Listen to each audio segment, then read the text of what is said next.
નમસ્તે આદરણીય પ્રવીણાબેન વિપુલભાઈ, આપનો ખાસ આભાર કે આજે મને અહીં આ બધા સાથે મારા હું જો એક વાલી છું તો એ બધા પણ વાલી છે રીતે મારા મિત્રોને જે અહીં સાંભળવા આવ્યા છે એ તક આપી એ માટે ખૂબ આભાર. મને આ બધાને એ જોઈને બહુ જ આનંદ થઈ રહ્યો છે. એનું સીધું કારણ તો એ છે કે એના કારણે એ સાબિત થાય છે કે બધા જ પોતાના બાળક માટે બહુ સજાગ છે અને ચિંતિત પણ છે. બેને જે વાત કરી ગીજુભાઈ માટે, તો એમણે જે પણ કંઈ કહ્યું છે એ જ વસ્તુને આપણે સાયન્ટિફિક રીતે સમજવા માંગીએ, કારણ કે હવેનો આપણો આ જે મોડર્ન યુગ છે, અત્યારે પેરેન્ટિંગ બદલાયું છે. હું જ્યારે મારા બંને દીકરા નાના હતા, મને એ ફેસ એટલો જ યાદ છે ને હું એટલે જ ખાસ તો મમ્મીઓ સાથે એકદમ રિલેટ કરી શકું છું અત્યારે કે કેટલું અઘરું હોય છે.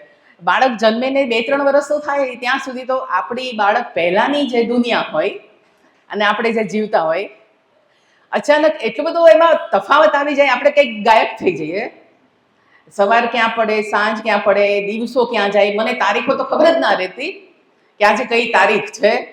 એટલા બાળક એટલું બધું શક્તિ લઈને આવતો હોય ને કે આપણને આપણી બધી જ એનર્જી એની પાછળ વપરાઈ જતી હોય. 1 સેકન્ડ બેસી ના શકતું હોય, જેવું એ ચાલવાનું શરૂ કરે એ પછી આપણને ખબર જ છે કેટલું બધું અઘરું થાય એની પાછળ વળી. ત્યારે તો શું હતું કે સંયુક્ત પરિવારો પણ હતા. મારા બંને દીકરા વચ્ચે 1.5 વર્ષનો જ ફેર, પણ વળી મારા સાસુ સસરા સાથે એટલે થોડો એ રીતે તો સપોર્ટ મળે કે ભાઈ ચલો એકનું જોઈએ છે તો બીજાનું ધ્યાન રખાઈ રહ્યું છે એમ. પણ હવે તો ફેમિલીઝ પણ એટલા માઇક્રો થતા જાય છે કે મમ્મી પપ્પા જ હોય અને પછી જ્યારે એ સાચવવાનું આવે એટલે એ કેવું અઘરું હોય એ મને બરાબર ખબર છે. એકચ્યુઅલી આના ઉપર મેં 6-7 વર્ષ પહેલાં પેરેન્ટિંગ ઉપર એક બુક પણ લખી છે, રિઝલ્ટ તમારા હાથમાં. હવે એ બુક છે ને એ તો થોડા બાળકો મોટા થઈ જાય અને પછી જ્યારે એમને ભણવાનું લોડ વધે છે ત્યારે પેરેન્ટ્સે વાંચવા માટે અને સમજવા માટે છે કે વાલીએ બાળક સાથે કેમ હેન્ડલ કરવું જોઈએ. અને પછી પણ મને આ વસ્તુમાં એટલી બધી મજા આવે કે એના પર મારું રિસર્ચ થતાં અત્યારે જે છે હું તમારી સાથે શેર કરવા જઈ રહી છું. એક ફોર્મ છે, ફોર્મ નહીં પણ એક પેલું, એ બધું તમને આપવાનું છે. બેન થોડા છે કોઈ આપી શકે એવા, અથવા કોઈ પેરેન્ટ એક આવી જશે સાથે તો 2 જણ થઈ અને બધાને આપી દો ને ફટાફટ. ત્યાં સુધીમાં આપણે આપણી વાત ચાલુ રાખીએ. બહુ જ સહજતાથી એક વિચારોની આપલે જેવી રીતની આખી વાત છે, બરાબર. હવે હું પહેલું જ પૂછું કે આપણે મા બાપ શું કામ બનવા માગીએ છીએ અથવા શું કામ બનીએ છીએ? ખરેખર હું પૂછું છું, આપણે શું કામ બાળક ઈચ્છીએ છીએ? કોઈ કહી શકશે? સિરિયસલી આપણે અહીંયા વાતો કરવા જ ભેગા થયા છીએ. તમે કહેશો? ઓકે, એનું કારણ તો એવું છે કે આ પૃથ્વી પરના દરેક સજીવો બચ્ચાને જન્મ આપે છે, રાઈટ? કારણ કે અને આ સમજવું શું કામ જરૂરી છે? કારણ કે પેરેન્ટિંગ પ્રોપરલી થાય એના માટે એનો બેઝ પણ આપણને ખબર હોય તો બહુ સારું પડે. આપણને બાળક એટલે જોઈએ છે કારણ કે એ કુદરતી રીતે જ તે સજીવને પોતાનો ક્રમ આગળ વધારવાની ઈચ્છા છે, બરાબર. દરેક પ્રાણીમાં એક કુદરતી વલણ છે, પણ મનુષ્યમાં એ વધારે છે કારણ કે એમાં આપણને એવું લાગે છે કે આપણે જ જાત એમાં આગળ વધી રહી છે, કારણ કે એમાં બ્લડ રિલેશન છે. પછી તો કે એક નવા જીવને ઉછેરવાની બહુ મજા આવે, એનાથી આપણને એક લાઈફનો સંતોષ ફીલ થાય.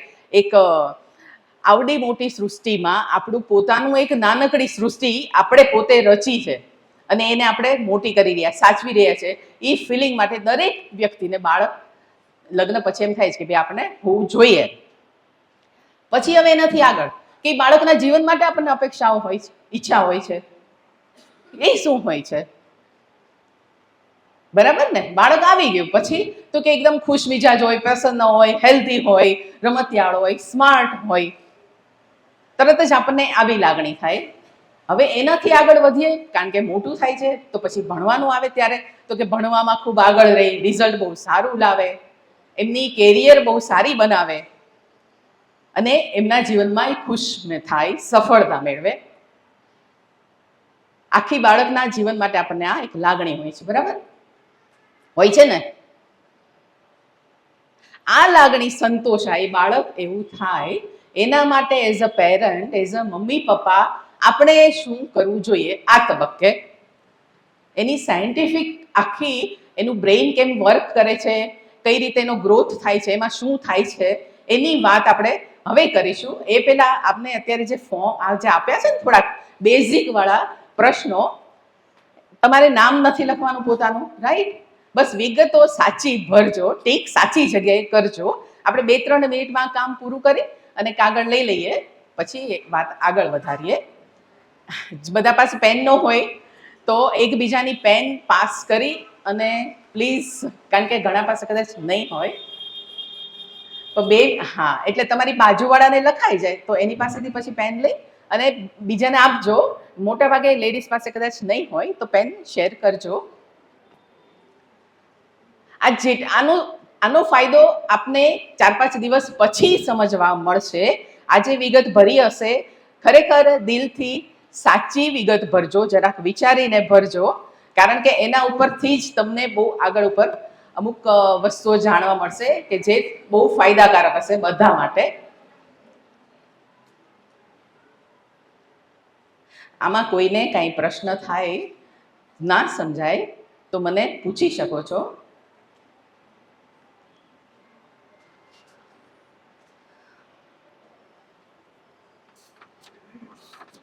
ખાસ કરીને મમ્મીઓને આ વાત બહુ વધારે સ્પર્શે છે, કારણ કે જન્મીને બાળક લગભગ 2-2.5 વર્ષનું થાય ત્યાં સુધી 90% એની મમ્મી સાથે જ રહેતું હોય છે, ખરું ને?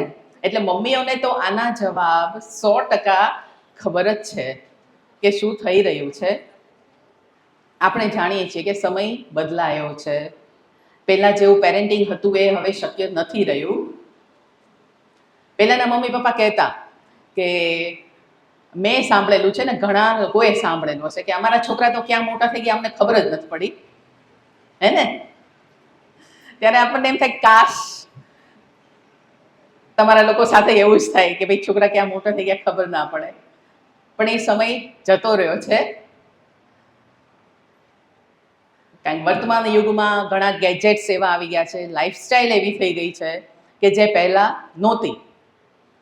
એટલે આપણે અત્યારની આપણી જે લાઈફસ્ટાઈલ છે એને સમજીને, એને સ્વીકારીને એની સાથે જ આગળ વધવાનું છે. તો એમાં શું થઈ શકે એ જ વિચારવાનું છે. જેમના ફોર્મ ફિલઅપ થઈ ગયા હોય એ બધા એક જગ્યાએ ભેગા કરી લઈએ. આપણે આજુબાજુના બધા ભેગા કરતા જજો અને સાથે પાછું એ રીતે જ કલેક્ટ કરી લેશે. આદરણીય ગીજુભાઈની જે વાતો આપે સાંભળીને 100% સત્ય છે. અને એક વાત આપણે બધા જ જાણીએ છીએ કે એક સારી માં 100 શિક્ષકની ગરજ સારે. એ જે વાત હતી ને સંપૂર્ણ સર્વથા 100% સત્ય છે. જ્યારે આપણી આજની આ વાત પૂરી થશે ને ત્યારે તમને બધાને સમજાઈ જશે કે માનો રોલ કેટલો બધો વધારે પડતો અગત્યનો છે બાળ ઉછેરમાં. અને તમે બધા જ નસીબદાર છો કે તમારા બાળકો 6 વર્ષથી નાની ઉંમરના છે. કારણ કે આજે આપણે જે વાત કરવા જઈ રહ્યા છીએ એ જન્મથી 6 વર્ષ સુધીના બાળકની ઉપરની જ વાત છે. અને એના ઉપરની વાત શું કામ છે જે તમને નથી ખબર, જે આજે આપણે જાણી રહ્યા છીએ.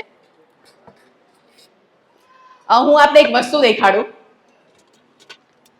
આ જોઈ રહ્યા છો, રાઈટ? એક નાની પ્લેટ છે. આ નાની પ્લેટ છે, જન્મેલું બાળક છે ને એનું મગજ છે. 25% મગજ લઈને બાળક જન્મે છે અને એ 6 વર્ષનું થાય છે ને ત્યાં સુધીમાં 90% આટલો મગજ એનું ડેવલપ થઈ જાય છે આપણા લોકોની સાપેક્ષે. 18 વર્ષે પુખ્ત થઈએ એ પછીનું જે મગજ હોય એની સાપેક્ષે આ 25% જન્મથી છે અને આ 90%. હવે એ 90% પછી આખી જિંદગીમાં માત્ર ને માત્ર 10% વધારે. આ તમે જુઓ છો, માત્ર 10% મોટું છે. 10% માત્ર આખી લાઈફ દરમિયાન વધે છે. સમજાય છે? મતલબ કે 6 વર્ષ સુધીમાં બાળકનું મગજ 25% થી 90% એ પહોંચે છે તો એ અરસો એના જીવનનું, એના મગજના વિકાસ માટે સૌથી અગત્યનો, આપણે એને કહી શકીએ કે ગોલ્ડન પીરિયડ છે. એટલે તમે લોકો લકી છો કે હજુ આ ફેઝમાં છો. બધા પાસે એ ચાન્સ છે કે આ તબક્કામાં સૌથી વધુ સારું કામ કેમ થઈ શકે. આપણા મગજમાં જે કોષો આવેલા છે એને કોષોને ન્યુરોન્સ કહે છે, રાઈટ? સાયન્ટિફિક લેંગ્વેજમાં એ ન્યુરોન્સ છે. અને એ કોષો વચ્ચે જોડાણો બનતા જાય છે જેમ જેમ બાળકને અનુભવો થતા જાય. આગળ આગળ ગીજુભાઈએ જે કહ્યું છે ડિટ્ટો. સંવેદનાત્મક રીતે જે નાની મોટી પ્રવૃત્તિમાંથી બાળક પસાર થાય છે તમામ અનુભવ રૂપે એના મગજના એ કોષો, અબજો કોષો અને એના વચ્ચેના જોડાણ પણ એટલે છે સાઇનેપ્સ કે છે ને, એ જોડાણ થાય ને મતલબ કે એની વસ્તુ ખબર પડી ગઈ, એ મેમરી બની અને મેમરી સ્ટોર થઈ, જેથી ફરી વખત કરશે ને ત્યારે એની ખબર છે કે એણે શું કર્યું હતું, શું જોયું હતું, શું અનુભવ્યું હતું, એક યાદ બને છે. 6 વર્ષ સુધીમાં આખા જીવનના 90% કનેક્શન્સ બની જાય છે અને એટલા માટે આ કનેક્શન્સ કેવા બને એ બહુ અગત્યનું છે. એના ઉપર આખી જિંદગી હું તમને એક કદાચ ન્યૂઝ જોતા હશો તો ઉદાહરણ આપું. આર પ્રજ્ઞાનંદા નામનો છોકરો, સાઉથનો, ખ્યાલ હશે કોણ છે? ચેસમાં માસ્ટર્સ, ગ્રાન્ડ માસ્ટર્સ, દુનિયાનો સૌથી નાની ઉંમરનો બન્યો, રાઈટ? એનું 2 વર્ષનો હતો ને ત્યારે પહેલી વખત એણે ચેસ જોવાનું શરૂ કર્યું હતું, કારણ કે ઘરમાં એની મોટી બહેન રમતી હતી અને એના પપ્પા પણ ચેસના કોચ છે. 4 વર્ષે એ છોકરાને ચેસ આવડી ગયું હતું અને એ રમવા માંડ્યો હતો અને 6 વર્ષે ટુર્નામેન્ટ્સમાં ભાગ લેવા માંડ્યો હતો. આ શું કામ થયું? એના મગજના મેં જે કોષો કીધા ને, ન્યુરોન્સ, એની વચ્ચે એ ચેસને જોઈને સતત અનુભવતા રહીને એવા કનેક્શન્સ બનવા મળ્યા હતા ચેસને રિલેટેડ. એની યાદ બનવા માંડી હતી, મેમરી બનવા માંડી હતી, એને ખબર પડવા માંડી હતી લોજિકલી કે આ કેમ કામ કરે. એટલે કે જેટલા એ વધારે જોડાણો બન્યા. હજુ તમને એક બીજું ઉદાહરણ આપું. આપણને ખબર જ છે પેલા છે ને એક જંગલ હોય સપોઝ, તો એમાં રસ્તો ના હોય, થોડા માણસો પશુઓ ચાલવાનું શરૂ કરે ને એ ટ્રેક પર, એટલે કેડી બને, બરાબર? આ કેડી છે એ ધીમે ધીમે સ્થિર થતી જાય, ત્યાંથી ઝાડવા વાળવા નીકળી જાય અને કેડીની ખબર પડે કે અહીંયા એક રસ્તો છે. પછી વધુ ને વધુ મોટો થતો જાય, પછી ગાડું ચાલે એવો થઈ જાય, પાકો થઈ જાય, જલ્દીથી ભૂસાય નહીં એવો રોડ થઈ જાય, રાઈટ? અને એને પછી જેટલો મોટો કરવો એમ થતો જઈ શકે. એક વખત એ નહોતો, પણ એની ઉપર જેટલી વખત ચલાયું એમ એ બનતો ગયો. સેમ રીતે મગજના આપણા ન્યુરોન્સ વચ્ચેના જે કનેક્શન્સ છે એ વારે ઘડીએ એની પર જ્યારે વ્યક્તિ, બાળક કોઈ પ્રવૃત્તિ કરે ને તો એ ગાઢા બનતા જાય, મજબૂત બનતા જાય. મતલબ એ આર પ્રજ્ઞાનંદાના મગજમાં એ પાથ મજબૂત બનતો ગયો, કારણ કે એ વધારે ને વધારે વખત જોતો ગયો. સમજાય છે? સેમ દરેક બાળકને આ જ વસ્તુ થાય. બાળક છે ને ખૂબ વધારે ક્ષમતા લઈને કુદરતી આવ્યું છે, કારણ કે એણે એનું અસ્તિત્વ ટકાવી રાખવાનું છે. ઉપરાંત એની ક્યુરિયોસિટી, ઉત્સુકતા, બધું જાણી લેવાની, જોઈ લેવાની, સમજી લેવાની આપણા લોકો કરતા 100 ગણી વધારે હોય છે. આપણે લોકો માટે તો એવું કહી શકીએ આપણે લગભગ ઉત્સુક રહ્યા જ નથી. દિવસની ડે ટુ ડે લાઈફમાં આપણને હવે બહુ ક્યુરિયોસિટી થતી જ નથી.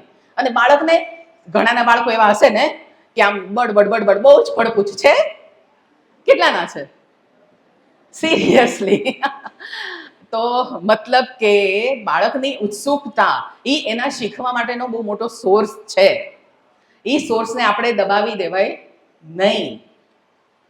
અને આ મેં પહેલા જ કીધું હતું કે માતા છે એ 100 શિક્ષકની ગરજ સારે છે, રાઈટ? એનું કારણ જ આ છે. કારણ કે બાલ મંદિરમાં આવે છે એ તો 3 વર્ષે આવે, 2.5-3 વર્ષ પછી આવે ને, તો ત્યાં સુધીના સમયનું શું? બાળકનું મગજ, હજી હું ડેફ્થમાં કહું ને તો એ લગભગ 6 મહિનાનું હોય પ્રેગ્નન્સીમાં, ત્યારથી ડેવલપ થવાનું શરૂ થઈ જાય અને 9 મહિને એ સંપૂર્ણ ડેવલપ હોય મગજ. એટલે આપણે આપણા પુરાણાઓમાં, શાસ્ત્રોમાં વાંચીએ છીએ કે ડ્યુરિંગ પ્રેગ્નન્સી પણ એ લર્ન કરે છે, શીખે છે.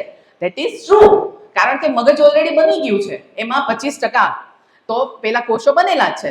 તો એ માતાની બધી અનુભૂતિ, સંવેદનાઓ, આપણા ગીજુભાઈએ જે કહ્યું છે પરફેક્ટલી, એ ત્યારથી એ બધું ઝીલતું હોય છે. એટલે જન્મે ને ત્યારથી માતાને તો ઓળખતું હોય અને એને બેસિક બધી સ્કિલ પણ ખબર જ હોય. એટલું તો એ બધું શીખીને આવે, પણ પછી બાળક કોરી પાટી જેવું છે, બિલકુલ બ્લેન્ક. એના ઉપર પેરેન્ટ્સ, મમ્મીઓ, આજકાલ મેં જોયું છે કે ઘણા પેરેન્ટ્સ એમ સમજે છે કે બાળકની શૈક્ષણિક અને એની આગળ વધવાની તમામ જવાબદારી સ્કૂલની છે. એક વખત ભાઈ સ્કૂલમાં જતું થયું પછી બધો રોલ સ્કૂલનો છે. That is not true. એ રોલ બહુ મોડો શરૂ થાય છે. ત્યાં સુધીમાં તો બાળક ઘરમાં જ ઘણું બધું શીખી લે છે.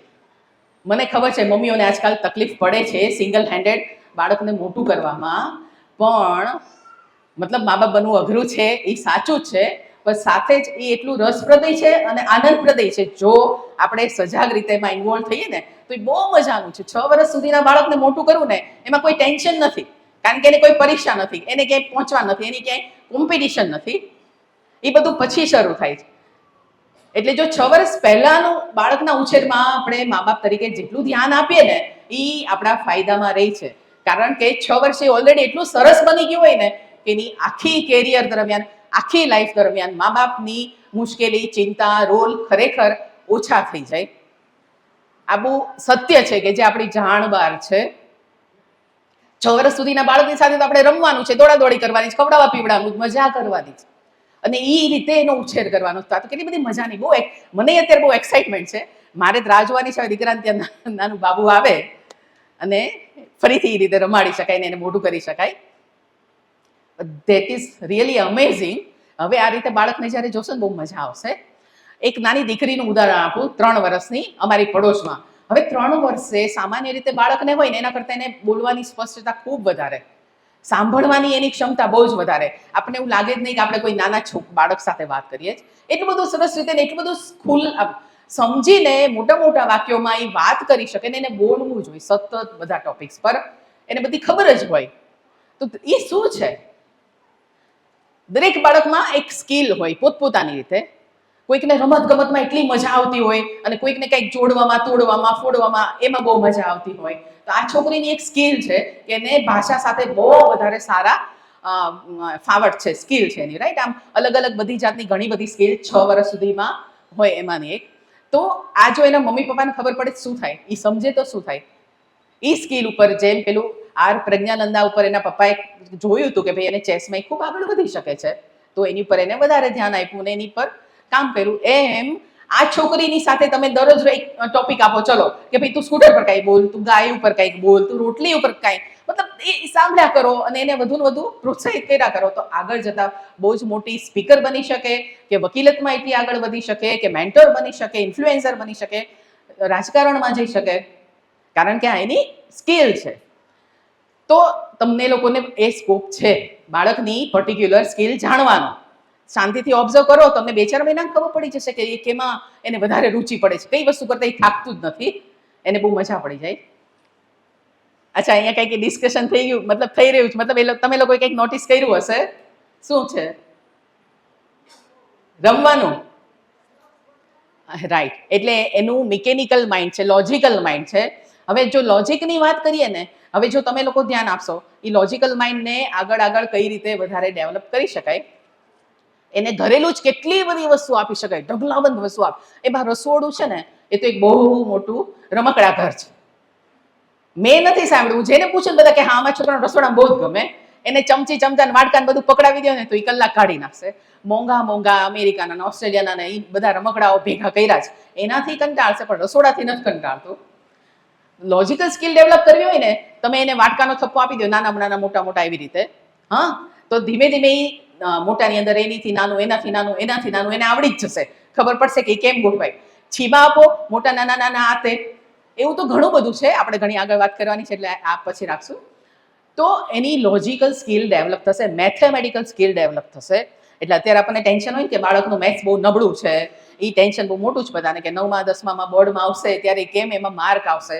તો આ મેથ્સમાં લોડ ઓછો લેવો હોય તો 6 વર્ષ પહેલા મેથેમેટિકલ સ્કિલ પર જો તમે ધ્યાન આપો બાળકના, તો એના ન્યુરોન્સની વચ્ચે એવા કનેક્શન્સ ડેવલપ થઈ જશે, સાયનેપ્સ જેને મેં કહ્યું હતું એમ બને છે, એટલા સરસ બનશે, એટલા બધા વધારે બનશે, એટલા બધા ઊંડા બનશે કે આગળ એને 4થા 5મા 8મા 10માનું મેથ્સ આપોઆપ ઇઝી થઈ જશે.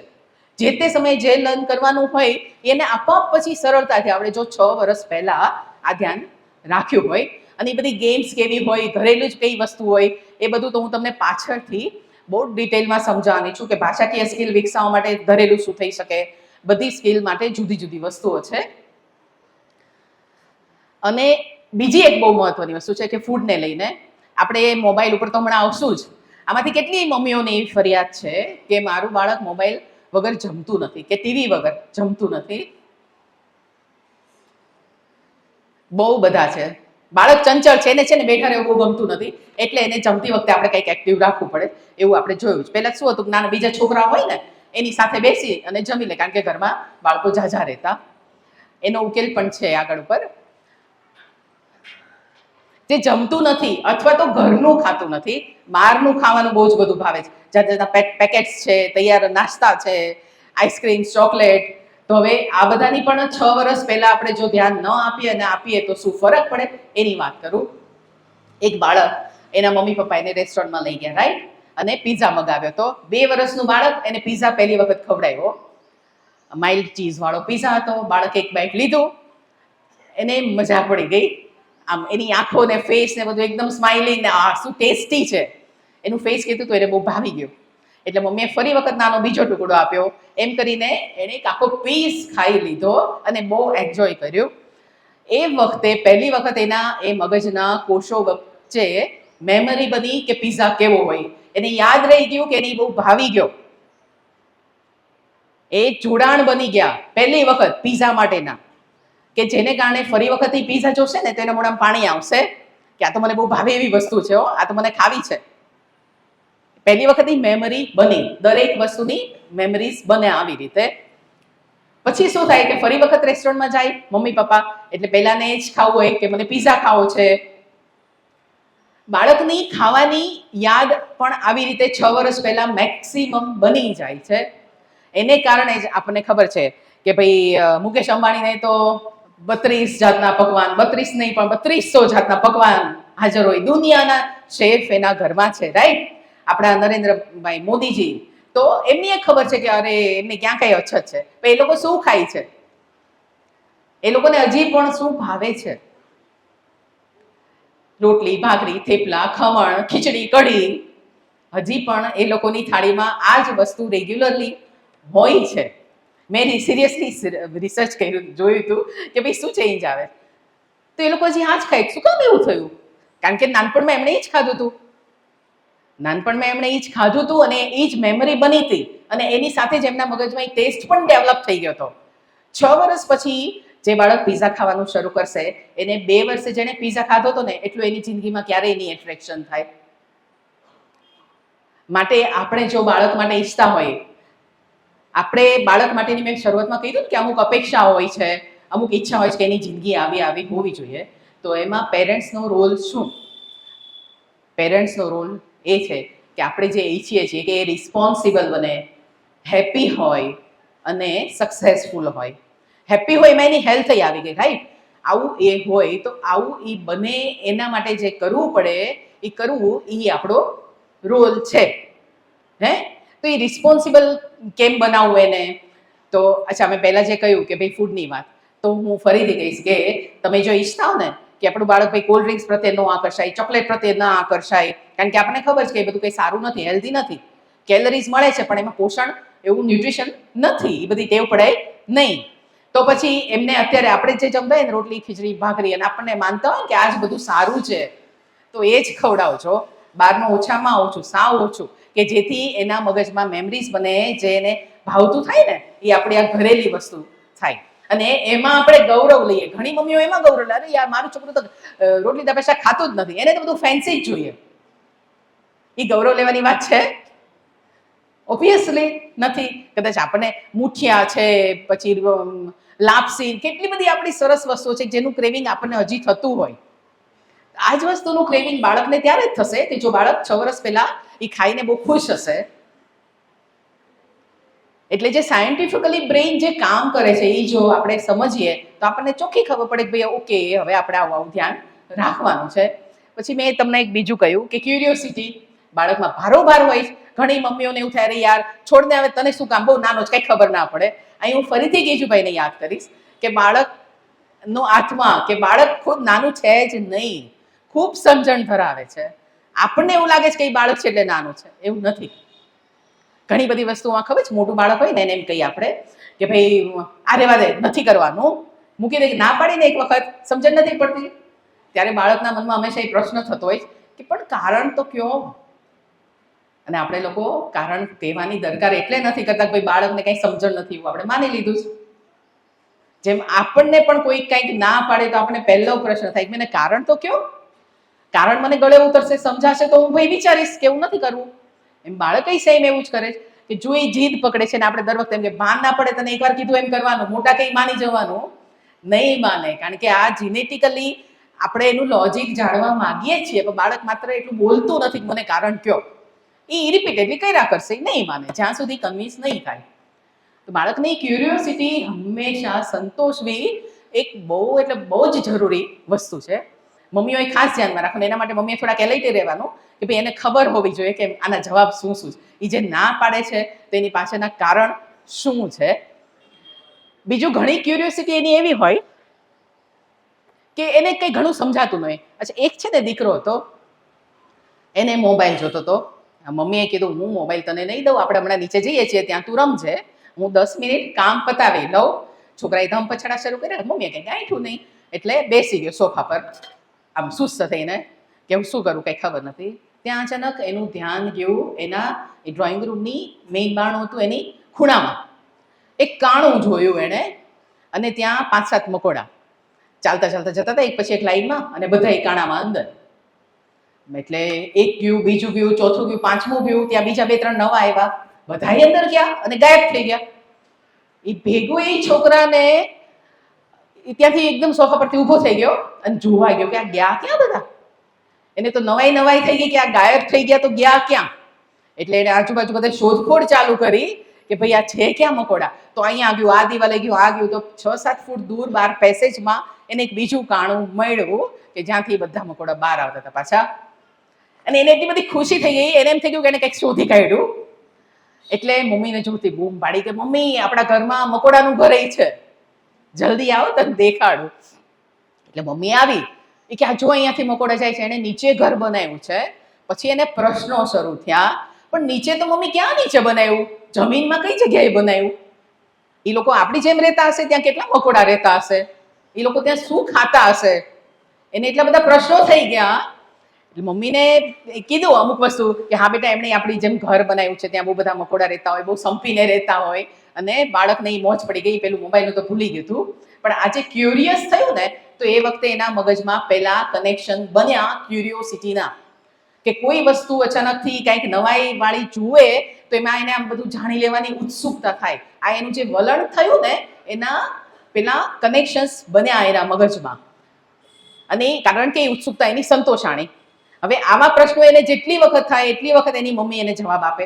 દર વખતે એને રિઝલ્ટ મળે, એના પ્રશ્નોના જવાબ મળે.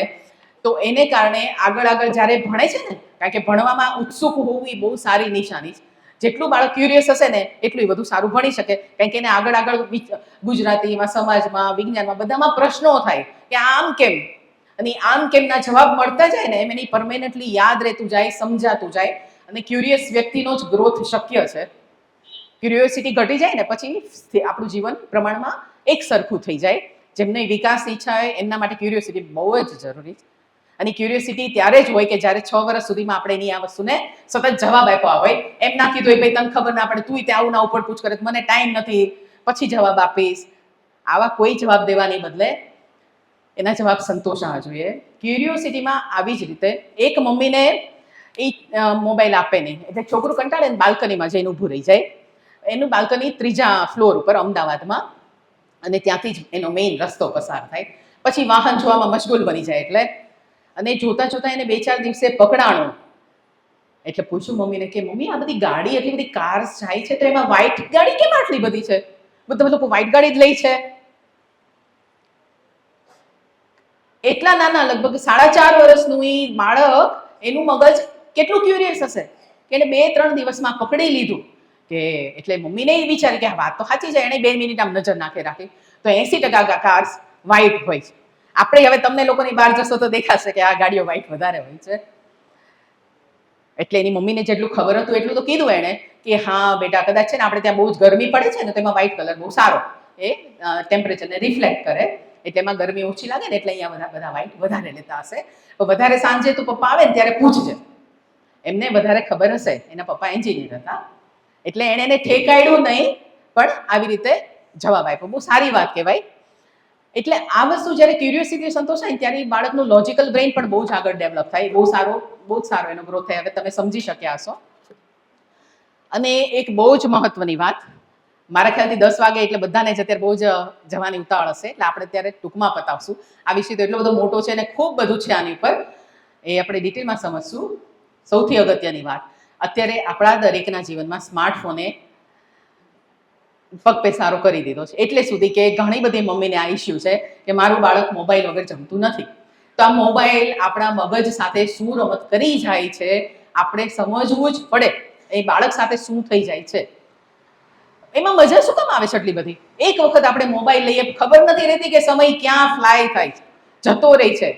બાળકને માટે કેટલું બધું કન્ટેન્ટ આવે છે, સ્ટોરીઝ છે, એવા તમે આપના ફોર્મમાં બધા લખ્યું છે કે ભાઈ શું શું જોવે છે. તો આ બધું જોવામાં એને એટલી બધી મજા શું કામ આવે છે? એ વખતે આપણા બ્રેઇનમાં અમુક કેમિકલ્સ, હોર્મોન્સ જેને કહેવાય, બરાબર, એનું સ્ત્રાવ થાય. એ જે કેમિકલ, એક બહુ જ મેઇન કેમિકલ છે ડોપામિન. ડોપામિન છે ને, એને ફીલ ગુડ, હેપી હોર્મોન પણ કહે છે, અને એનાથી ફીલ ગુડ બહુ લાગે. હવે મોબાઈલમાં જ્યારે સ્માર્ટફોનમાં આપણને સેમ લાગુ પડે છે, પણ બાળક માટે બહુ વધારે ગંભીર સમસ્યા છે. આપણને પણ એટલે જ આનંદ આવે છે જે કારણથી બાળકને આવે છે. દરેક એક સ્ક્રીન સાથે દરેક 30 સેકન્ડે મોબાઈલ જુઓ, ડોપામિનનો સ્ત્રાવ થાય છે મગજમાં, અને એને કારણે બહુ મજા આવી જાય છે ને. હવે પહેલા છે ને ડોપામિન આપણને મળતું હતું બધી પ્રવૃત્તિમાંથી. હજી પણ બાળકને બાલમંદિરમાં જે બધી પ્રવૃત્તિઓ કરે ને મશગુલ થઈને, દરેક વખતે એને ડોપામિન મળતું હોય છે. એ જરૂરી છે, કારણ કે તો જ એની પ્રવૃત્તિ વારે ઘડીએ કરવાનું મન થાય, અને તો જ જીવન આગળ ચાલે. એટલા માટે ડોપામિનનો સ્ત્રાવ થતો હોય છે. પણ હવે આર્ટિફિશિયલી મોબાઈલ છે, એ સિવાયના દરેક વ્યસન, તમાકુથી લઈને ડ્રિંક્સથી લઈને ડ્રગ્સ, દરેક વ્યસનમાં ડોપામિનનો સ્ત્રાવ થાય છે અને સારું લાગે છે. હવે બાળકને બેઠા બેઠા જ્યારે મોબાઈલ મળી જાય ને સારું લાગવા માંડે ને, એટલે એને ફરી ફરીને જ લઈને બેઠા રહેવાની મન થાય. ગમે એ ઘરના એક ખૂણામાં બાળકને મોબાઈલ આપજો, તમારો કલાક ક્યાં નીકળી જશે એની શાંતિથી બેઠું રહેશે, આપણને ખબર નથી પડતી. અને બાળકનો ફેસ, હું એક ક્લિપ એક દીકરીની અત્યારે મારે મૂકવાની હતી, આપણે પાસે ટાઈમ નથી, એટલે પછી તમારા ગ્રુપમાં એ મૂકાશે, બધા જ જોજો કે બાળકીના હાથમાં મોબાઈલ હોય છે એ વખતે એના ફેશિયલ એક્સપ્રેશનને જોજો ખાસ. એની દુનિયા એની આસપાસના 2 સ્ક્વેર ફીટમાં સીમિત થઈ જાય. મોબાઈલ જ્યારે હાથમાં હોય ને ત્યારે આખી દુનિયા ડૂબી જાય, પોતાના ફરતી આટલી જ દુનિયાથી એને નિસ્બત રહે. એ વસ્તુ થઈ જાય, દુનિયાથી કટ ઓફ થઈ જાય. મોબાઈલમાં એને રિપીટેડલી મજા આવે. આખા દિવસમાં 500 થી 1000 કે એનાથી વધારે એને ડોપામિનની કિક મળે છે, કે જે એને વારે ઘડીએ મોબાઈલ લેવા માટે પછી જીદ કરે છે. બાળક જીદી બનતું જાય છે. પહેલા અડધી કલાક મોબાઈલ લીધો, પછી એને કલાકથી સંતોષ નથી, દિવસમાં 25 વખત માગશે મને મોબાઈલ દે, હું થાકી ગયો છું, કંટાળી ગયો છું, લેસન નહીં કરું, મને પહેલા મોબાઈલ દે. આવું આગળ આગળ થવા માંડે છે. 4-5 વર્ષથી બાળકમાં આ બધું વધારે વધતું જાય છે. That way you are also lucky કે અત્યારે આ વસ્તુ સમજણ હોય તો આપણે મોબાઈલ દેતા પહેલા વિચારીએ કે ભાઈ આ મોબાઈલ પર એની જે મોઢા પર ખુશી દેખાય ને, એ ઓલું ડોપામિન નીકળી રહ્યું છે, અને એને ટેવ પડી રહી છે. અને એકવાર આદત પડશે ને એટલે બાળકના ધમપછાડા શરૂ થઈ જાય. જેમ ડ્રગ્સ ના મળે ને ધમપછાડા ચાલુ થાય એમ. અત્યારે ચાઇલ્ડ સાયકેટ્રિસ્ટ પાસે આના બહુ જ કેસ આવવા માંડ્યા છે કે બાળકોને આદતમાંથી છોડાવવું કેમ. પણ ભાઈ આદત પાડી કોણે? આદત એની પડી ક્યાંથી? ઘરમાંથી ને. મમ્મીને થોડું ફ્રી રહેવું હતું, અથવા મમ્મીને પોતાના મોબાઈલમાં બિઝી રહેવું હતું, તોય તે એને ઘણીવાર તમે ટેબ આપી દો, ઘણીવાર ટીવી ચાલુ કરી દો કે મોબાઈલ આપી દો, કે જેથી બાળક હેરાન ના કરે. આ ટેવ પડી જશે તો એને જે બધું શીખવાનું છે, જે બધી સ્કિલની વાત કરી, કારણ કે મોબાઈલની ટેવ પડશે તો ઓબ્વિયસલી જે પેલા કનેક્શન બનવાના છે એ બધા રોંગ બને છે. મગજની આખી થિંકિંગ પેટર્ન મોબાઈલ બદલી નાખે છે. કારણ કે જે વાસ્તવિક દુનિયામાં બાળકે જીવવાનું છે એ તો એ શીખી નથી રહ્યું. મોબાઈલમાં જે જુએ છે એ જ એને સાચી દુનિયા લાગે છે. મા બાપ સાથે જે કનેક્ટ થવું જોઈએ, ગીજુભાઈની એ વાત ખૂબ અગત્યની છે, કનેક્શન. અત્યારે પણ સાયન્ટિફિકલી પણ જો તમારે બાળકને આખી જિંદગી તમારું સાંભળે એવું ઈચ્છતા હોઈએ ને આપણે, કે ભાઈ મારો દીકરો કે મારી દીકરી તો મારી બધી વાત સાંભળે છો. ઘણા એમ કે ભાઈ આ 4-5 વર્ષના છોકરા આપણી વાત સાંભળતા જ નથી, હવે તો ધાર્યું જ કરે છે. આવું ના થાય એના માટે એ 6 મહિનાનું હોય, 1 વર્ષનું હોય, 2 વર્ષનું હોય, ત્યારે મમ્મી સાથે એ કનેક્ટ થયેલું હશે ને, પૂરતું કનેક્ટ, આખી જિંદગી એની માની વાત ના સાંભળે ને એવું બને નહીં. કારણ કે એના માટે બહુ કનેક્શન બહુ જ અગત્યનું છે. આપણે ત્યાં પપ્પાઓ અને બાળક સાથેનું અટેચમેન્ટનું ઓછું ચલણ છે, એવું ના હોવું જોઈએ. બાળકને પપ્પાની હૂંફ પણ એટલી જ જરૂરી છે. એને ભેટે, એને વાલ કરે, એની આંખોમાં કનેક્શન સૌથી વધુ બને એની આંખમાં આંખ નાખીને જ્યારે આપણે હોઈએ ત્યારે. એ વખતે એના આંખમાં જે ચમકાર આવે, એ વખતે એને જે હૂંફ અનુભવાય, પ્રેમ અનુભવાય, કોન્ફિડન્સ એનો બિલ્ટઅપ થાય, આ બધા માટે એ કનેક્શન થવું બહુ જરૂરી છે. એટલે મમ્મીઓએ બાળક ખોળામાં હોય, પોતે મોબાઈલ જોતી હોય તો બાળક એની માને નથી જોવાનું, એ મોબાઈલમાં જ જોવાનું ને. આ વસ્તુ થશે તો બાળકનું કમ્પેનિયન મોબાઈલ બની જશે. એને થોડા વખત પછી મોબાઈલ જ એનું પ્રિયજન લાગશે, એનું ફ્રેન્ડ લાગશે, એની દુનિયા લાગશે. એના મા બાપ નથી લાગતા ને આ હકીકત છે. આવા કિસ્સા બહુ જ આવે છે. મા બાપને જવું હોય તો જાય, હું મોબાઈલ નહીં છોડું, દુનિયાને જ્યાં જવું હોય ત્યાં જાય. મોબાઈલ જો લઈ લેશો તો બાળકનું જાણે શું થઈ જાય, આવું થાય છે. અને એનું કારણ પેલો ડોપામિનનો સ્ત્રાવ છે. અને હવે એની કંપનીઓ છે ને, આ બધા જે બાળકોના પ્રોગ્રામ બનાવે ને, એટલા બધા એટ્રેક્ટિવ હોય, એટલા બધા આપણી નજરે પડે ને તો ખોડાઈ જાય સ્ક્રીન પર. એટલું બ્યુટીફુલ કન્ટેન્ટ બનાવ્યું હોય કે તમને થાય ઓહો કેટલું સુંદર બનાવ્યું છે, કેટલું સુંદર જંગલ, કેટલી સરસ વાર્તા જઈ રહી છે ને. અત્યારે એઆઈના જમાનામાં, આર્ટિફિશિયલ ઇન્ટેલિજન્સના જમાનામાં એક પ્રોગ્રામ ચાલતો હોય ને, એની 10મી મિનિટે કંપનીને ખબર છે કે પરફેક્ટલી 10મી મિનિટે કેટલા બાળકો એ સ્ક્રીન ઉપર હતા અને 11મી મિનિટે કેટલા બાળકો નવા ઉમેરાણા કે કેટલા બાળકો એમાંથી નીકળી ગયા. કંપનીને ખબર છે. હવે 1 લાખ બાળક જોતું હોય અને ધારો કે અચાનક 60,000 થઈ ગયું બીજી જ સેકન્ડે, તો એને સમજાઈ જાય કે આ સેકન્ડની ફ્રેમ જે છે ને એમાં કંઈક ગડબડ છે, ત્યાંથી બાળકનો રસ તૂટ્યો. એને કારણે કંપની તરત એ ફ્રેમ ઉપર કામ કરશે, એનું આખું બનશે નવેસરથી અને એમાં એડ થઈ જશે. એટલી હદે કંપનીઓમાં એની મારામારી છે, એટલી હદે કોમ્પિટિશન છે કે અમારું પ્રોગ્રામ જોતું હોય બાળક ત્યારે એમાંથી નીકળવું જ ના જોઈએ, સતત એમાં રહેવું જોઈએ. આપણા લોકો માટે એવા પ્રોગ્રામો બને છે કે આપણે એમાંથી બહાર ના નીકળી શકીએ. ફેસબુક છે, યુટ્યુબ છે, ઇન્સ્ટાગ્રામ છે, એટલું બધું છે ને, દરેક વચ્ચે કટોકટની કોમ્પિટિશન છે કે આપણે એકમાંથી બીજામાં ના જઈએ, એમાં ચોંટેલા જ રહીએ. કન્ટેન્ટ સતત એવું બનતું જાય છે, આપણને લોકોને ખબર નથી શું થઈ રહ્યું છે. બિલ ગેટ્સથી લઈને માર્ક ઝગરબર્ગથી લઈને કે જે લોકો તમને ખબર જ છે કે આ દુનિયામાં કેટલા ફેસબુક વાળા છે કે માઇક્રોસોફ્ટ વાળા, ના બાળકો 15 વર્ષ પહેલા મોબાઈલ વાપરવાનો એ લોકો એલાવ નથી કરતા. એમના ઘરની બહાર ઝામર લાગેલા છે કે જ્યાં એના રેસ ના આવે. આપણે રેડિયેશનની તો વાત જ ન કરી. 6 વર્ષ સુધીનું બાળક છે ને, એનું મગજ એટલું બધું કુમળું હોય છે, ફિઝિકલ બ્રેઇન પણ હજી બની રહ્યું હોય, મોટું થઈ રહ્યું હોય, હજી બહુ નાજુક હોય. આપણે એટલે જે પડીનો છે, આકડીનો છે, એનું ધ્યાન રાખતા હોય છે. તો એમાં એ રેડિયેશનની અસર તો આપણા કરતાં બહુ વધારે થાય. એ તો એક વધારાનો ઇસ્યુ છે કે જે તો આપણે ધ્યાનમાં જ નથી લેતા. એ રેડિયેશન્સ ન આવે નહીં, એ લોકો ધ્યાન રાખે છે. ફેસબુક વાળા એના ઘરમાં એ રેડિયેશન ન આવે નહીં. આપણી જવાબદારી તો આપણે જ લેવી પડશે. એ લોકો એ સમજતા નથી કે સામાન્ય પ્રજા સાથે અથવા આખી દુનિયા સાથે એ શું કરી રહ્યા છે.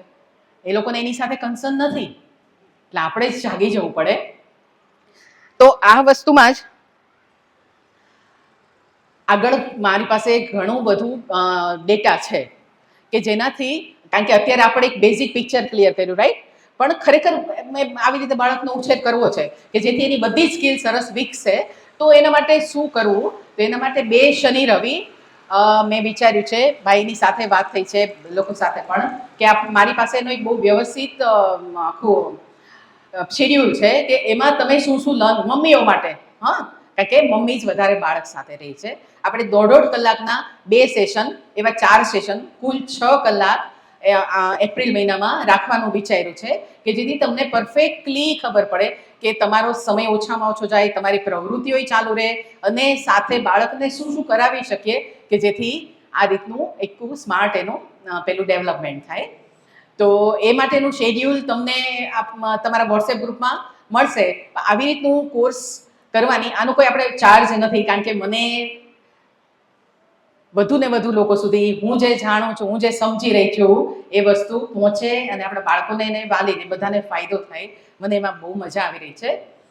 તો આ વસ્તુમાં તમને રસ ખરો? કેટલા જણ આવી રીતે કરવા ઈચ્છે?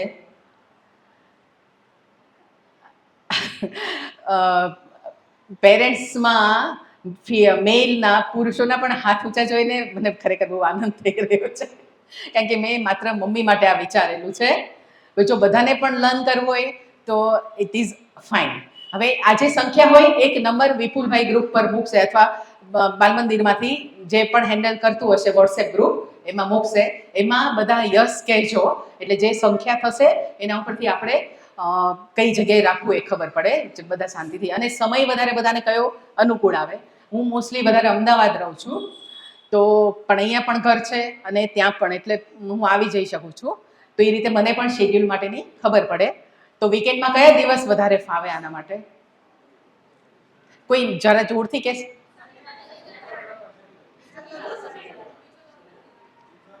ઓકે. અને એમાં સમય? અચ્છા, શનિ રવિ, 2 શનિ રવિ જોઈશે, કારણ કે આપણે બહુ કારણ કે મારે તમને એમાં ઘણું બધું મટીરિયલ આપવાનું છે, થોડુંક તમારી પાસે કામ કરાવવાનું છે, એ મુજબ બાળકો સાથે તમે કામ કરો, પછી એ બાળકોને મારે મારા ઘરે લઈ જઈને એક દિવસ કરાવવું છે. બધું બગીચાનું કામ કરશે, ઘરનું કામ કરશે, રસોડામાં કામ કરતા પ્રવૃત્તિઓ બધી કરાવી છે. અને જોજો તમે એમ થશે કે આ તો આખી એક અલગ જ દુનિયા છે. છોકરું કેટલું બધું આવડતું હોય છે, કરતું હોય ને એને કરવું હોય છે. તો 2 શનિ રવિ જોઈશે. ગેપ પડી જશે 15 દિવસનો. ગેપ પડી જશે તો તમને લર્નિંગમાં મેન્ટલી પણ બ્રેક ફીલ થશે. કારણ કે થોડું જે શીખ્યા હોય એ બીજા 5 દિવસમાં તમે એમાંથી પસાર થાઓ, પછી તરત શનિ રવિ આવે તો એ મજા આવે. ઓલું જૂનું થઈ ગયું હોય ને ઘણું બધું, તો પાછું એની સાથે કનેક્ટ થવું. આપણા મગજ એ જ રીતે કામ કરે છે, જે મેં સમજાવ્યું.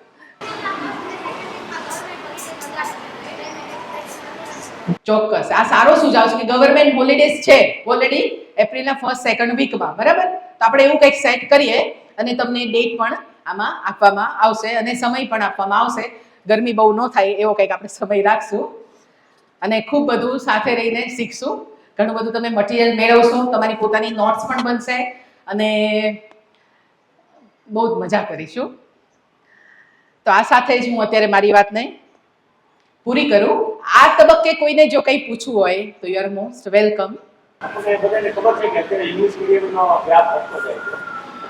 સોસાયટીમાં આજુબાજુ રિલેટિવ્સમાં જે બાળકો ઇંગ્લિશ મીડિયમમાં આવે, એ મેચઅપ થાય તો એ બાળક ઇંગ્લિશ મીડિયમમાં એને બધું આવડતું હોય છે. અહીંયા જે આપણું બાળકને જે બધું એટલું બધું આવડતું નથી હોતું. એ જ્યારે કનેક્ટ થાય તો એ પોતાને આમ અંદરથી ઇંગ્લિશ મીડિયમમાં ભણે એ બાળકને શું આવડતું હોય છે વધારે? ઇંગ્લિશ લેંગ્વેજ ખાલી. સમજ્યા તમે? ખાલી એને ઇંગ્લિશ લેંગ્વેજ વધારે આવડે છે. એને રમકડાથી રમતા કેટલું વધારે સારું આવડે છે, એને વિચારતા કેટલું સારું આવડે છે, એને ગાતા કેટલું સારું આવડે છે, એને લોજિક એનું કેટલું ડેવલપ થયું છે. તો આ બધું ઇંગ્લિશમાં મીડિયમમાં ભણતા બાળકને વધારે આવડે એવું છે જ નહીં.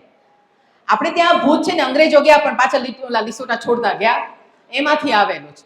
આપણે લોકો એ ભૂલી ગયા છીએ કે English as a language international language છે, એટલે શીખવી મસ્ટ છે. પણ એટલી જ જરૂરિયાત છે.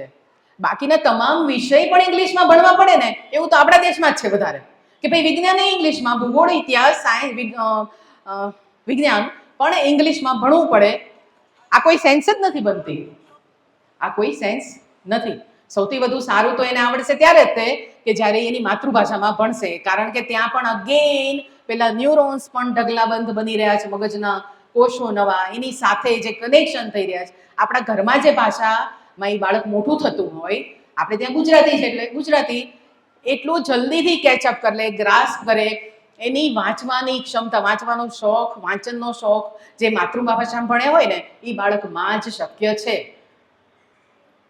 ઘરમાં ગુજરાતી હોય ને ઇંગ્લિશમાં ભણશે એને વાંચવાનો શોખ કોઈ દી ના થાય, કારણ કે એને સમજાય જ નહીં. કારણ કે એને ઇંગ્લિશ ભાષામાં સમજાવવાવાળો કોણ છે? ઘરમાં કોઈ નથી. અને ગુજરાતી તો વાંચવાનું નથી. આપણે એટલું સમજી લઈએ ને માત્ર કે બધા વિષય તો માતૃભાષામાં જ ભણાવવા જોઈએ. ઇંગ્લિશ ધારો કે 5મા ધોરણથી કે 3જા ધોરણથી ભણવાનું એઝ અ લેંગ્વેજ સાથે ચાલુ થાય તો આ એનો સૌથી બેસ્ટ સોલ્યુશન છે. બાળકની શૈક્ષણિક કેરિયર, એજ્યુકેશનલ કેરિયર એ સૌથી સારી એની માતૃભાષામાં જ બનશે. મારા બંને દીકરા અહીંયા ભણ્યા છે. એ લોકોને 12થમાં ફિઝિક્સ, કેમેસ્ટ્રી અને મેથ્સમાં 98, 99, 100 સિવાય માર્ક નથી રહ્યા. 4 બોર્ડની એક્ઝામ હતી એ વખતે, સેમેસ્ટર સિસ્ટમ આવી ગઈ. એટલે 11માં 2 બોર્ડ, 12માં 2 બોર્ડ ને 10માનું બોર્ડ. એ લોકોએ 5 એક્ઝામ આપી, મેં 10 એક્ઝામ આપી બોર્ડની એઝ અ મધર. પણ એ ગુજરાતીમાં જ ભણ્યા છે. Best career. પછી કેટની એક્ઝામ ખબર હશે આપને, આઈઆઈએમમાં ને એમાં કેટમાં ગુજરાતમાં એ લોકો ફર્સ્ટ ટ્રાયલમાં મોટો દીકરો ફર્સ્ટ આવેલો છે, નાનો દીકરો થર્ડ આવેલો છે. અને કેટની એક્ઝામ તો પ્યુરી બહુ જ અઘરા ઇંગ્લિશમાં લેવાય છે. એ લોકો કેવી રીતે ઇંગ્લિશ શીખ્યા? એને મેથ્સમાં, સાયન્સમાં એમાં 99, 100 માર્ક આવ્યા. શું કામ? કારણ કે નાનપણથી એનો ઉછેર એ રીતે, મેં તો અનાયાસ કર્યો તો મને ત્યારે આવી બધી ખબર નહોતી, પણ મને અંદરથી જ એવું કંઈક હતું કે હું હંમેશા એ લોકોના જવાબ આપતી. એક પણ વખત મેં એમને ઇગ્નોર નથી કર્યા. એ લોકો મોટા છે ને એ જ રીતે વાત થઈ છે, આમ ગાલી ગેલી ભાષા કે આમ બચ્ચું છે એમ સમજીને નથી થયું. એ લોકોને પણ યાદ છે. એ બધા પણ મારી પાસે એટલી બધા સંભાળણા છે કે કેમ ભણાવાય ને, એ હું આપના આગળના ક્લાસમાં કહીશ કે એ રીતે મેં બધી ટેક્ટિક્સ અજમાવી હતી, ટ્રીક્સ અજમાવી હતી કે એ લોકો વધુ ને વધુ હોશે ને હોશે ભણવા તરફ ખેંચાઈ ગયા અને એટલું સારું ભણી શક્યા. ગુજરાતી માધ્યમમાં ભણીને આ શક્ય બન્યું છે. 8 ન્યૂઝપેપરમાં ટાઈમ્સ ઓફ ઇન્ડિયા સહિત આવ્યું હતું કે એક જ ઘરના 2 દીકરા વર્નાક્યુલર લેંગ્વેજમાં, મતલબ કે માતૃભાષામાં ભણેલા કેટમાં ટોપર હોય, એવું પહેલી વખત જોયું. આ બહુ સારી રીતે શક્ય છે. આપણા ઘરમાં જો ગુજરાતી ભણાય તો આપણે ગુજરાતીમાં જ ભણાવવું જોઈએ ને આગળ. ઇંગ્લિશને એઝ એ લેંગ્વેજ આગળ શીખવાડો. અમારું બાળક અહીંયા ભણે છે. ગુજરાતી બોલે, ગુજરાતી બોલે, ગુજરાતી બોલે. ફ્રેન્ડ્સ છે મારા, એના છોકરા ઇંગ્લિશ મીડિયમમાં છે. આઉટ ઓફ 7 બાકીના 7 લોકોના બાળકો ઇંગ્લિશ મીડિયમમાં ભણે છે. અને જ્યારે મારું બાળક લોકોને ભણે છે ત્યારે કોઈ ગુજરાતી કોમ્પ્લેક્સની રમતગમતની વિચાર આઉટપુટ ન હોય. બધા કમ્યુનિકેશન ગેપ. હવે આ લેવલના ઇંગ્લિશ એવું જોઈએ કે that is ચાલશે. શું કરવું જોઈએ?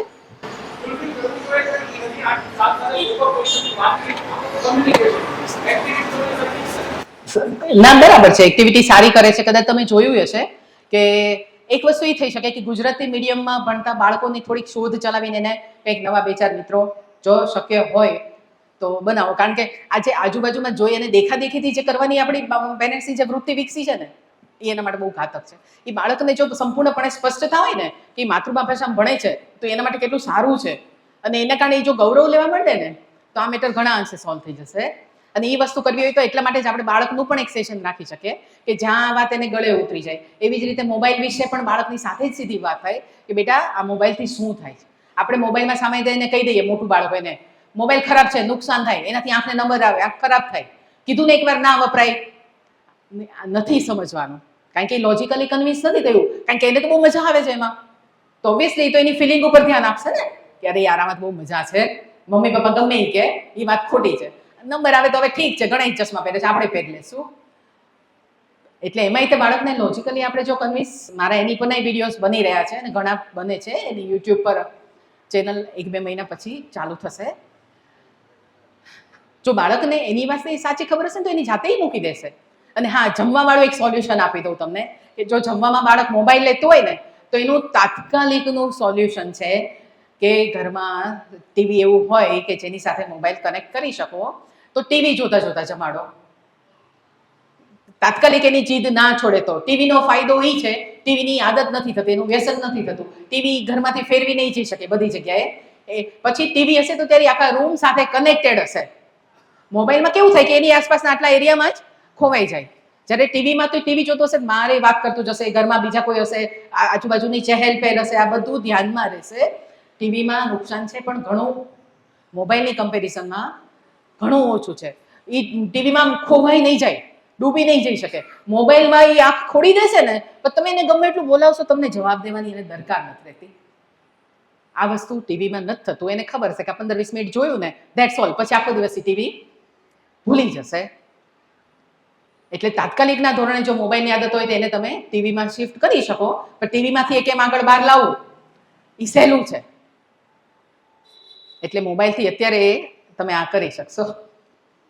આ પણ પ્રૂવન છે. આ વસ્તુ મેં કેટલા બધાને કીધી, એમાંથી 4-5 મને આંટી કહેતા હોય ને એ બધી દીકરીઓના, અરે આંટી તમે કીધું કામ થઈ ગયું મારું. એને તો ટીવી મોબાઈલ પ્રોગ્રામ જોવા મળે છે એટલે એના માટે તો એ સરખું જ છે. એટલે એ તરત ટીવી ઉપર શિફ્ટ થઈ જશે. એમાં એની જીદ નહીં હોય કે હવે મને તો મોબાઈલમાં જ જોવું છે.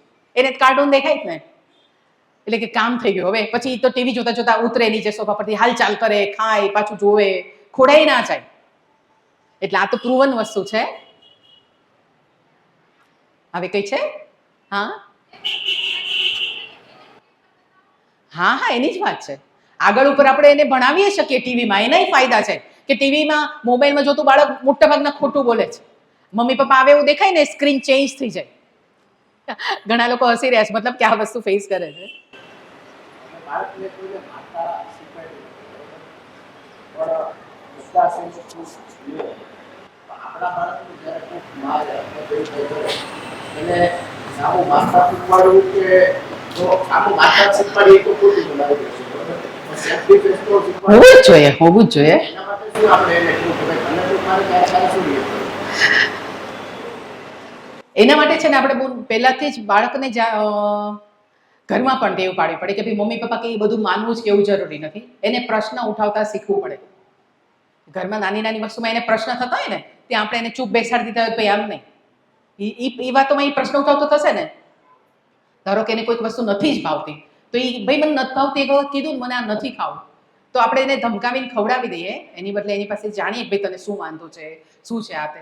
તો એકવાર એ વ્યક્ત થતા શીખશે ને તો જ્યારે કોઈ બાળક એને એડ્રેસ કરે જ ને ત્યારે એની સામેનો જે ગુસ્સો આવે છે એ ગુસ્સો પણ ત્યારે વ્યક્ત, કારણ કે એ ત્યારે દબાવી દે છે એના ગુસ્સાને, ડરના માર્યા. એ ડર ન હોવો જોઈએ. એટલે એક વખતમાં કે આમ જ વાતચીતથી પતી જાય એવો પ્રશ્ન નથી. એટલે આપણે એની પર ડિટેલમાં વાત કરશું કે ખરેખર શું એની સાથે થઈ રહ્યું છે, બધું સમજું તું એને પરફેક્ટલી વધારે સાચું કહી શકીશ. ત્યારે ખરેખર મને બહુ જ ખુશી છે કે મારી વાતોને તમે લોકોએ બહુ શાંતિથી રસપૂર્વક સાંભળી અને કદાચ માણી પણ. બસ મારી એટલી જ ઈચ્છા છે કે આમાંથી સાથે તમે લઈને 2-4 વસ્તુ જાઓ. તો એને આપણે એક નાના ફોર્મમાં કહીએ તો એટલું જ કે બાળકની ક્યુરિયોસિટી હંમેશા સંતોષવી. ઘરમાં જ એની માટે અત્યંત ખૂબ પ્રવૃત્તિઓ છે, એને આપણે સમજીએ અને એને આપીએ. આપણે આપણો ક્વોલિટી ટાઈમ એને આપીએ. મોબાઈલથી એને સ્માર્ટલી દૂર કરીએ. આ વસ્તુઓ આજની તમારી સાથે લઈ જવાના પોઈન્ટ્સ છે. તો જલ્દીથી મળીશું. Thank you.